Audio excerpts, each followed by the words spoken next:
தேவனுடைய பிள்ளைகளே, இயேசு கிறிஸ்துவின் நாமத்தினாலே உங்களுக்கு எனது வாழ்த்துக்கள். நீங்கள் கர்த்தருக்குள் சந்தோஷமாகவும் சமாதானமாகவும் ஆசீர்வாதமாகவும் இருப்பீர்கள் என்று நான் கர்த்தருக்குள் விசுவாசிக்கிறேன். பஸ்கா பண்டிகையின் மூலமாக 9 ஆசீர்வாதங்களை அன்று இஸ்ரவேல் மக்களுக்கு ஆண்டவர் கொடுத்தார். அதிலே 3 ஆசீர்வாதங்களை கடந்த செய்தியிலே பார்த்தோம். மிகுதியான 3 ஆசீர்வாதங்களை இந்த நாளிலே பார்க்க போகிறோம். நான் முதலே சொன்னது போல அதை நீங்கள் அறிந்திருக்கிறீர்கள். இப்போ அறிய போகிறீர்கள். அடுத்த 3 ஆசீர்வாதங்களையும் விசுவாசத்தோடு அறிக்கை செய்யுங்கள். என்னுடைய ஆண்டவராக இயேசு கிறிஸ்து என்னோக்கு பஸ்கா ஆட்டுக்குட்டியாக அவர் எனக்காக பலியானபடியினால் இத்தனை ஆசீர்வாதங்களை சுதந்திரிப்பதற்கு நான் தகுதி உள்ளவளாக இருக்கிறேன்.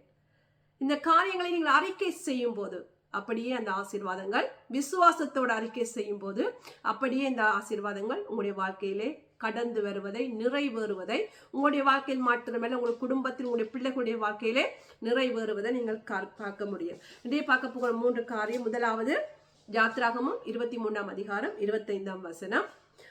உங்கள் தேவனாகிய கர்த்தரையே சேவிக்க கடவீர்கள்.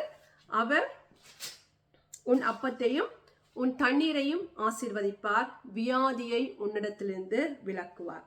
Super natural health and kingdom prosperity.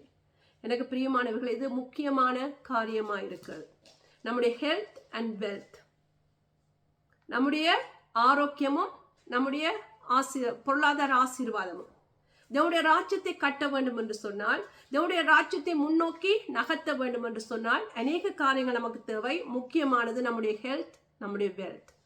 இதற்காக நாங்கள் ஜெபிக்க வேண்டியவர்களாக இருக்கும். இந்த ஆசீர்வாதம் பஸ்கா பண்டிகையின் மூலமாக ஆண்டவர் அவளுக்கு கொடுத்த ஆசீர்வாதம். உன் அப்பத்தையும் தண்ணியையும் நான் ஆசீர்வதிப்பேன். Kingdom prosperity. அவருடைய தேவைகளை அன்றைய நாளில் இவர்களுக்கு அது பேசிக் நீட்ஸாக இருந்தது. இன்றைய நாளில் நமக்கு எத்தனை காரியங்கள் அடிப்படை தேவைகளாக இருக்கிறது. நாங்கள் இருக்கிற நாட்டில் எங்களுக்கு கார் அடிப்படை தேவையாக இருக்கிறது. அதே போல அநேக காரியங்கள் நமக்கு அடிப்படை தேவைகளாக இருக்கிறது. அது மட்டுமல்ல, கிங்டம் ப்ராஸ்பரிட்டி, அந்த பொருளாதார ஆசீர்வாதம். ஆண்டவராக இயேசு கிறிஸ்து நமக்காக அவர் நாங்களே ஐஸ்வர்யவான்களாகும்படி எல்லா விதத்திலும், ஆவிக்குரிய மண்டலத்திலும் உலக பிரகார காரியத்திலும் நாங்கள் ஐஸ்வர்யவான்களாக மாறும்படி அவர் தரித்திரரானார் என்று சொல்லப்பட்டிருக்கிறது. நான் கர்த்தருக்காக வல்லமையாக செயற்பட வேண்டும் என்று சொன்னார்.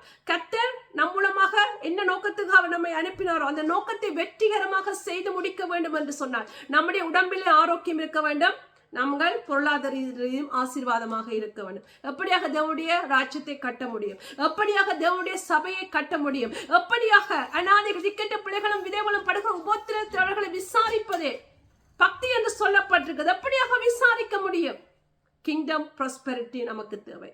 4வது ஆசீர்வாதம், உங்களுக்கு கர்த்தர் நீடித்த ஆரோக்கியமான வாழ்க்கையை கொடுப்பார். அது மட்டுமல்ல, நீங்கள் பொருளாதார ரீதியிலும் ஆசீர்வாதமாக இருக்கும்படி கர்த்தர் ஆசீர்வதிப்பார். அடுத்த ஆசீர்வாதம், 5வது ஆசீர்வாதம் 26ஆம் வசனத்தில் இருக்கிறது.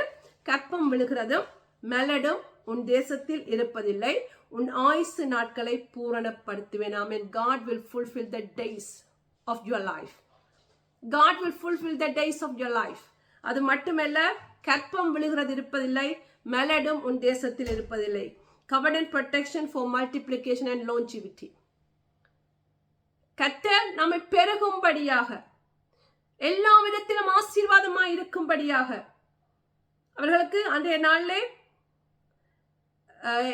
அவர்களுடைய கற்பம் விழுகிறதும் இல்லை, மெலடும் இருக்கிறதில்லை, அவருடைய தேசத்திலே இருப்பதில்லை என்று சொல்லியிருக்கார். அவர்கள் பல்கி பெருகும்படியாக. அதான் கர்த்தருடைய ஆசீர்வாதம். அன்று அவரை படைத்து ஆசீர்வாதத்தை நீங்கள் பல்கி பெறுங்கள். கர்த்தருடைய ஆசீர்வாதம் இருக்கும்போது நிச்சயமாக அங்கே பெருக்கம் இருக்கும். கர்த்தருடைய பிளஸிங்ஸ் இருக்கும்போது அங்கே பெருக்கம் இருக்கும். அவர் அப்பத்தையும் அந்த மீனையும் ஆசீர்வதித்து பிட்டு கொடுத்தார், அது பல்கி பெருகிட்டு என்று பார்க்கிறோம். ஆண்டவர் எல்லாவற்றையும் படைத்து ஆசீர்வதித்தார், எல்லாம் பல்கி பெருகிட்டு என்று பார்க்கிறோம். கர்த்தர் அப்படியாக மல்டிப்ளிகேஷனும் லாஞ்சிவிட்டியும் இந்த ஆசீர்வாதம் 5வது ஆசீர்வாதமாக பஸ்கா பண்டிகையின் மூலமாக அவர்களுக்கு கொடுக்கப்பட்டது. 6வது ஆசீர்வாதம் 27ஆம் வசனத்தில் இருக்கிறது. எனக்கு பயப்படும் பயத்தை உனக்கு முன் செல்லும்படி செய்வேன், நீ செல்லும் இடமுள்ள ஜனங்கள் எல்லோரையும் கலங்கடித்து உன் சத்துருக்கள் எல்லோரையும் முதுகு காட்டப்படுவேன். It's a victory over our enemies. எப்போதும் ஒரு வெற்றி சிறந்த வாழ்க்கை. கர்த்தருக்கு பயப்படுகிற பயம் இருக்கும்போது கர்த்தர் நமக்கு எப்போதும் நம்முடைய எதிரிகளிடத்திலிருந்து எதிரிகள் எதிரிகளத்திலிருந்து வெற்றியை கொடுக்கிற தேவனாயிருக்கிறார். 3 ஆசீர்வாதங்களை பார்த்தோம். முதலாவது longevity, health and wealth. நம்முடைய சரீரம் ஆரோக்கியமாக இருக்கும். வியாதியோடத்திலிருந்து விலக்குவேன். உன்னுடைய அப்பத்தையும் தண்ணீரையும் ஆசீர்வதிப்பேன். அடுத்த 5வது covenant protection for multiplication and longevity. எங்களுடைய வாழ்க்கையிலே கற்பம் விழுகிறதும் இருக்கு. நாங்கள் பல்கி பெருகும்படியாக கர்த்தர் ஆசீர்வதிப்பார். அது மட்டுமல்ல, உங்களுடைய ஆயுசு நாட்களை கர்த்தர் பூரணப்படுத்துவார். அறிக்கை செய்யுங்கள். அப்படியாக உங்களுடைய வாழ்க்கையிலே கர்த்தர் காரியத்தை செய்வாராக. அது மட்டுமல்ல, கர்த்தர் நமக்கு எப்போதும் ஒரு வெற்றி உள்ள வாழ்க்கையை கொடுப்பார். இந்த 3 ஆசீர்வாதங்கள் என்று நாங்கள் மொத்தமாக 6 ஆசீர்வாதங்களை பார்த்திருக்கிறோம். இந்த காரியங்களை அறிக்கை செய்யுங்கள். அறிக்கை செய்யும் போது அப்படியே உங்களுடைய வாழ்க்கையிலே அது நிறைவேறுகிறதா இருக்கும். ஆமென். கர்த்தர் நம்மை தொடர்ந்து ஆசீர்வதிப்பாராக. ஆமென்.